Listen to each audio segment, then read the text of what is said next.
I accidentally got an Omega boyfriend. Now he won't stop pinning me to walls.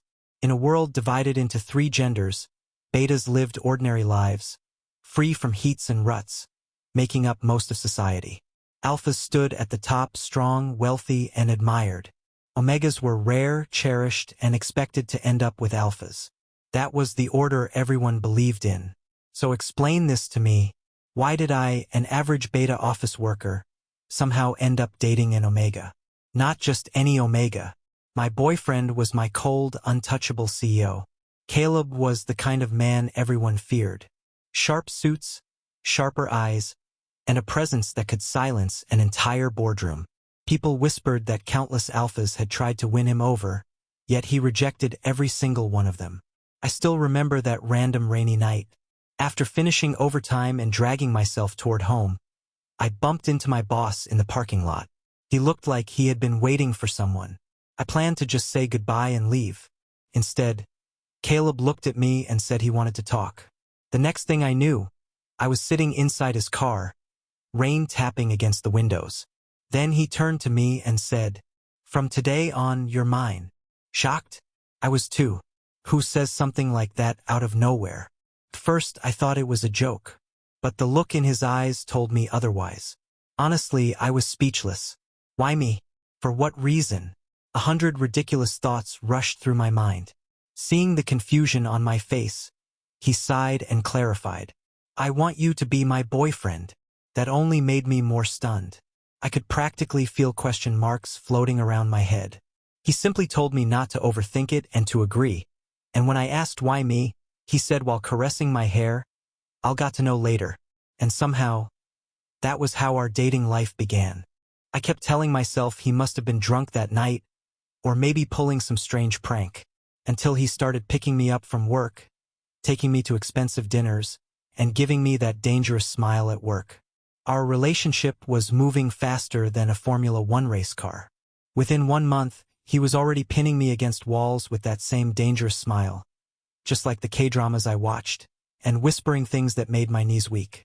I knew I probably shouldn't get too attached, but I had been single my whole life. There was no way I was letting go of this strange, once-in-a-lifetime opportunity. But there was only one problem. Shouldn't Omegas be the ones protected? Then why was he the one trying to top me every chance he got?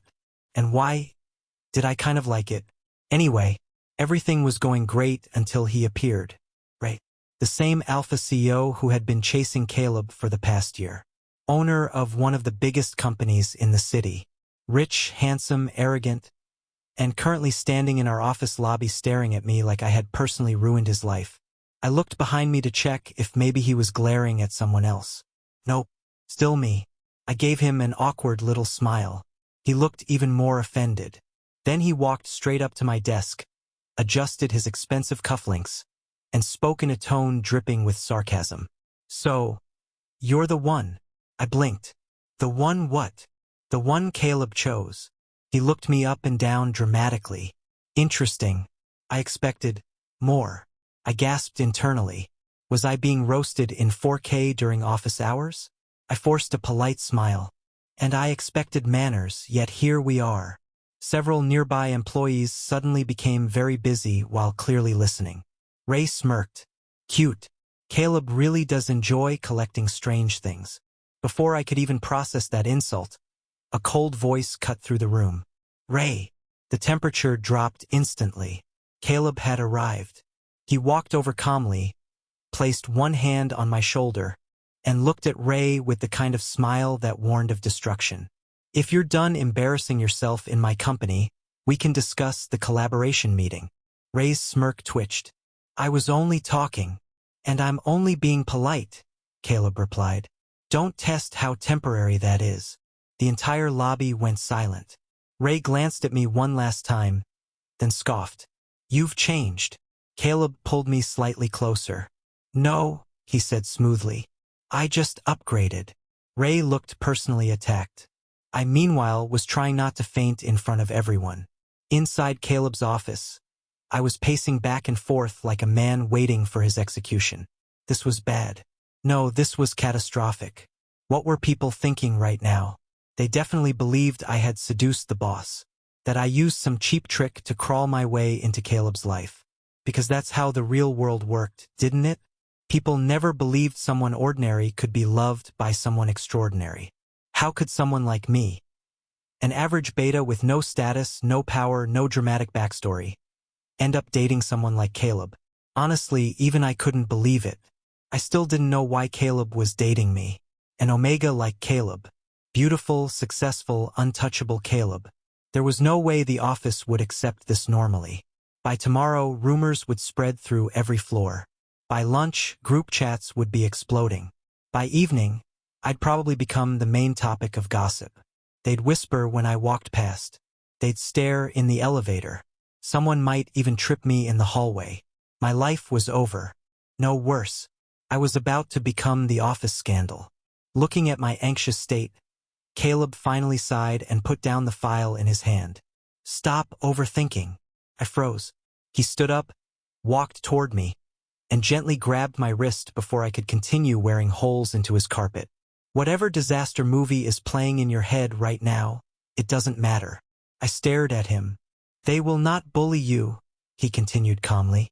And if anyone tries, his eyes narrowed slightly, I'm here. Then he leaned closer and smirked. Did you forget who your boyfriend is? I was so shocked I forgot how to blink. How do you always know what I'm thinking? I know how your brain works, he said. It runs non-stop and creates problems that don't exist. Rude. Accurate, but rude. He tugged my hand and pulled me toward the couch beside his desk. Come here. Sit down. I obeyed before remembering I had free will. He sat beside me and patted my head once, like I was an overworked puppy. Calm down. Your brain needs rest after all that unnecessary spiraling. After some time passed, I realized that sitting beside Caleb had actually calmed me down. Just being near him made the chaos in my head quiet down. That was dangerous. Looks like I was falling way too hard. But what if one day he got bored of me? What if this was all just entertainment to him? What if he left after having his fun? There I went again. Caleb interrupted my thoughts before I could continue. How can your little brain overthink this much? I turned to him and asked the same question I had asked that rainy night. Why? He looked at me for a long moment before sighing. You really don't remember? Remember what? Instead of answering, he leaned back in his chair. Let me tell you a story. I frowned but stayed quiet. There was once a boy who lived with his parents and older brother. They weren't rich, but they were comfortable enough. Life was peaceful. Then one day, the older brother differentiated as an alpha. In that family, it was treated like a blessing. Everyone celebrated and expected the younger boy to become an alpha too. But he didn't. He became an Omega. I stayed silent, listening carefully. So the parents sent the younger boy to live with his grandparents in another town. They said they needed to focus on the older brother. They promised they would call and visit. Caleb's voice stayed calm. They never did. My chest tightened. His grandparents took him in, but they weren't exactly happy about it either. So the boy learned to stay quiet and not cause trouble. At school, he barely spoke to anyone. Until one day, a transfer student appeared. I blinked. That student was loud, shameless, and strangely persistent. I snorted. Sounds annoying. He was, Caleb said immediately. I narrowed my eyes. He kept bothering the quiet boy every day. He forced him to eat lunch together, dragged him outside during breaks, and once declared they were best friends without permission. I laughed. That's insane. He also lost every race during sports day but celebrated like he won. Okay, now that's embarrassing for him. For winter, he brought one scarf and wrapped both of them in it, then said sharing body heat was efficient. I burst out laughing. Who even says that? Caleb only continued. The quiet boy had never met someone so foolish. But those days became the happiest memories of his life. His tone softened. Then the transfer student had to move away because of his parents' transfer. My smile faded. He promised he would remember him. He promised he would contact him. Caleb's eyes met mine. But he never did. Something about the way he said that made my stomach twist. The quiet boy decided that day he would become someone so successful that anyone who forgot him would regret it. And he did. I blinked. Wait. Then what happened? Caleb leaned forward, lifted my chin with 2 fingers, and smirked. He became a CEO. My eyes widened, and he found the little liar who broke his promise. I stared at him. Do you want to know who that liar is? I nodded slowly. Caleb chuckled. It's you. My soul nearly left my body. What? I jumped up so fast the chair almost fell over. That's impossible. I don't remember any of that. That town, that school. I don't remember meeting you at all. Caleb calmly pulled me back down beside him. Don't force your tiny brain too much, he said lazily. Ask your parents. You'll understand. Then he leaned over and kissed my cheek. I froze in place. Meanwhile, Caleb looked completely satisfied, as if destroying my peace of mind was his favorite hobby. That night, I called my parents. We chatted casually for a while, how work was going, whether I was eating properly, the usual parent interrogation. But my mind was somewhere else the entire time. Finally, I asked, did we ever move to another town for about a year, and then move back? The line went silent. A strange, heavy silence. Then my mother spoke carefully. Why are you asking that? My father's voice followed quickly. Did you remember something? I frowned. Remember what? Their hesitation made my chest tighten. Please tell me the truth, I said. What happened that year? I want to know. After a long pause, they finally explained. That year, I had been insisting on visiting a friend I made in that town. I kept begging them to take me there. On the way, our car was involved in a serious accident. Thankfully, all of us survived. But after that traumatic incident, I lost part of my memory, especially memories connected to that year. The doctor had warned them not to force me to remember or mention it unless the memories returned naturally on their own. When the call ended, I sat frozen on my bed. So that was the truth. I had forgotten him. Not because I wanted to. Not because I broke my promise on purpose. I simply lost those memories. Still, that didn't erase how lonely he must have felt. How hurt he must have been. A restless guilt settled inside my chest, and before I could think twice, I grabbed my jacket and headed out. I needed to see him, even if it was the middle of the night. When I arrived at Caleb's house, I stood outside his door, suddenly nervous. What was I supposed to say? Hi, I found out I accidentally forgot your existence. Sorry for emotionally damaging you in childhood. I was still panicking when I finally forced myself to ring the doorbell. A minute later, the door opened. Caleb stood there in loose black sleepwear, hair slightly messy, looking unfairly handsome for someone dragged out of bed. His expression shifted from surprise to anger. He grabbed my wrist and pulled me inside. How can you go anywhere at this hour? He snapped. Do you think it's safe? And without telling me? What if something happened to you on the way here? I blinked. I just wanted to meet you. You could have informed me, he said sharply. I would have picked you up. Now I got annoyed. I came here in the dead of night with emotional sincerity, and this man was scolding me like a reckless child. I crossed my arms and sulked. Seeing my face, Caleb sighed deeply. Then he stepped forward and wrapped his arms around me. Baby, he murmured against my hair. Why do you worry me so much? My anger weakened immediately.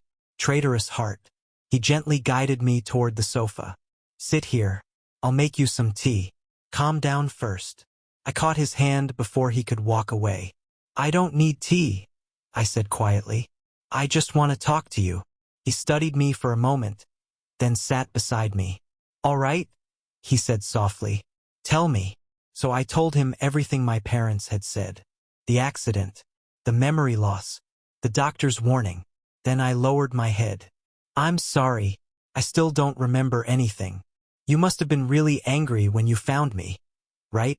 Caleb stared at me for a second, then chuckled. Baby, you're so silly. He tilted my chin up. How could I truly be angry with you? Then he smirked slightly. Though, if I'm being honest, I was a little disappointed when you didn't recognize me. I winced. That sounds worse somehow. And, he added casually, I did a background check on you. My eyes widened so much they nearly fell out. You what? Caleb immediately panicked, pulled me into a tight hug, and started speaking faster than I had ever heard before. I'm sorry. I'm really sorry. I know I shouldn't have done that. He tightened his hold. But I couldn't stop myself. I wanted to know everything about you. His voice softened. What you were doing all these years. Where you lived. Who your friends were. Whether you were happy. He buried his face into my shoulder. I wanted to know everything. Then he looked up at me seriously. If you feel wronged, punish me however you want. I'll accept it. Just don't be angry with me. I stared at him for a second, then burst out laughing. He blinked. Why are you laughing? I've never heard you talk this much before, I said between laughs. Except when you told me that story. His ears turned slightly red. I smiled and touched his cheek. I'm not offended. Maybe a little stalked. He looked offended by the word. But mostly, I continued, I'm happy. Happy. That you cared that much. His expression softened completely. And that you still love me. Caleb pulled me into another hug. Still, he muttered. I never stopped. We talked for hours that night. About our childhood. About the memories I forgot. About how Caleb used to wait every birthday hoping I'd somehow appear. About how he nearly fired me on my first day because he thought I had forgotten him on purpose. You almost fired me? You were late. It was raining. Excuses. And yet you dated me. I'm generous. I smacked his arm. Later, when exhaustion finally took over, we went to bed together. I lay facing away from him when suddenly his arms wrapped around my waist from behind, pulling me close. His warm breath brushed against the back of my neck. Then he whispered softly, almost like a confession. I'm glad I found you